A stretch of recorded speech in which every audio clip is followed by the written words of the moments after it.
Ayan, namit na uli natin si Brian Ochoa, isa sa pinaka-successful businessman sa Pasig. Inahawi ako. Kasi namit ko rin ang kanyang asawa na si Desel. Ayan, magkakasama kami dito. So, dinayo namin ng Green Hills para talaga mamit namin ng isa sa pinaka-mayaman na mayabang, hindi naman yan, humble na businessman na sa Pasig. So, ano sa tingin mo yung nangyari dun sa kay Kevin Campbell sa Sacramento? Bakit hindi siya nakuha? Baka kulang daw ng connection eh. Oo nga, talagang sa Amerika may racist eh. Ewan ko ba, bakit si Hansel Young, bakit kinuha ng Blazer, 16 pick? Ni wala namang ginagawa, pero nakita ko yung highlights, ang galing. Kung nabalita mo yung Hansel Young sa China. Pero bakit si Kevin Campbell, isa na sa pinakamagaling sa Lasal, pinakamagaling sa Gilas, isa sa magaling din na naglalaro sa Korea, hindi pa rin nakuha ang NBA slot sa Amerika? Baka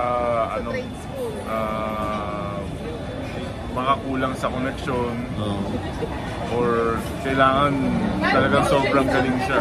Sasama pa rin natin asawa, umiwas yun. Pero ako, since babalik tayo kay Soto, ito real talk after 6 months ng kanyang recovery, ngayon nagpa-practice siya. At tingin mo, hindi na ba mapupunta sa spotlight si Kai Soto sa NBA at mapupunta sa lineup ng NBA? Or baka sa international lang siya talaga mamayani kasi mukhang malabo na or wala nang kalinawagan or maring in few years time pwede mabigyan ng spot? Hindi, kailangan kung gusto niya talagang mag-NBA, kailangan mag-dominate muna siya sa B-League.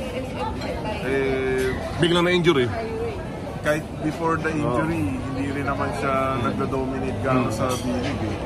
Yung average niya, hindi naman siya nakaka-2010. So, yun. For me kasi mas magaling pa rin siya nung high school. TSF, Kai. Ibalik niya. Ibalik niya yung TSF na Kai. Pero ano man ang gawin ni Kai Soto, basta kami magbablog.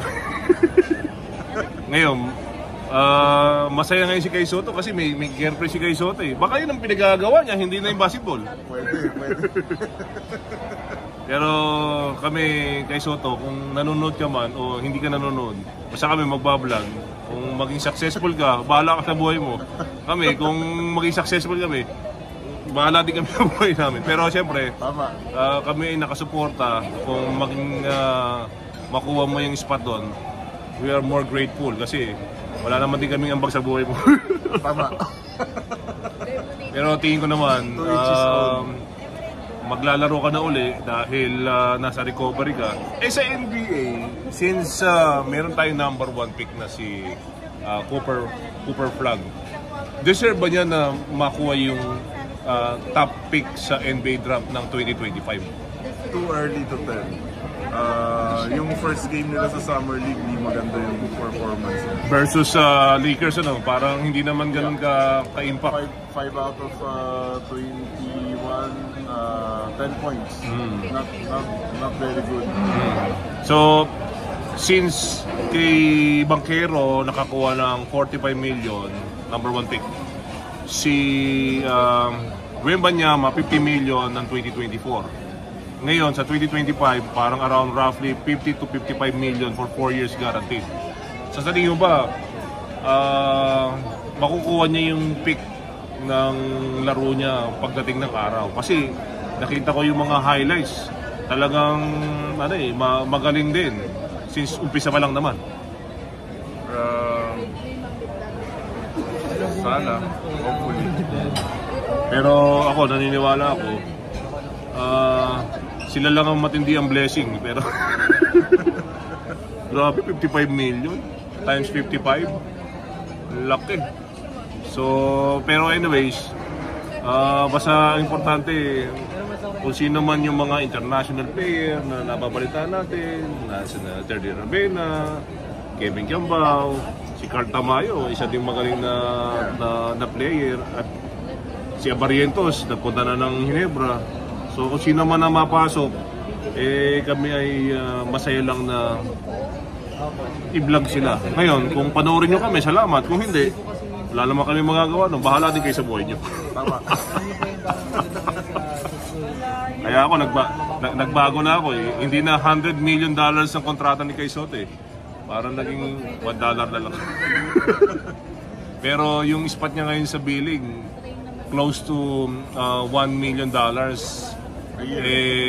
Malaking bagay na rin. Parang isang katumbas na rin ng isang pinakamababa sa NBA na kailangan na lang niyang magpahinog para makuha niya. Hindi, kailangan talaga niya mag-perform. Kasi, kailangan niya mag-dominate doon. Kailangan niya mag-dominate talaga kung saan man siya naglalaro. Kaya kami, nakikipaglokohan lang kami dito. Pero hindi, siyempre, anyone can be a vlogger eh. Pero alam ko, marami din nanonood sa akin dati. Pero parang nasawa na rin ako kay Soto. Pero okay lang. At least, dahil kay Soto yung retirement ng nanay ko na laging supply niya natanggap niya at napakinabangan ng magulang ko. Tama, tama. Kahit na fake news. Yan ang importante.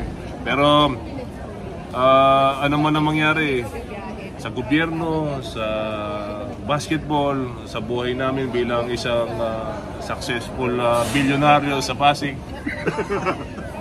At isang hampas lupa na tambay na public school teacher. Ano man ang gawin namin sa buhay, bahala din sila sa buhay nila. So, abangan. Parang kalako.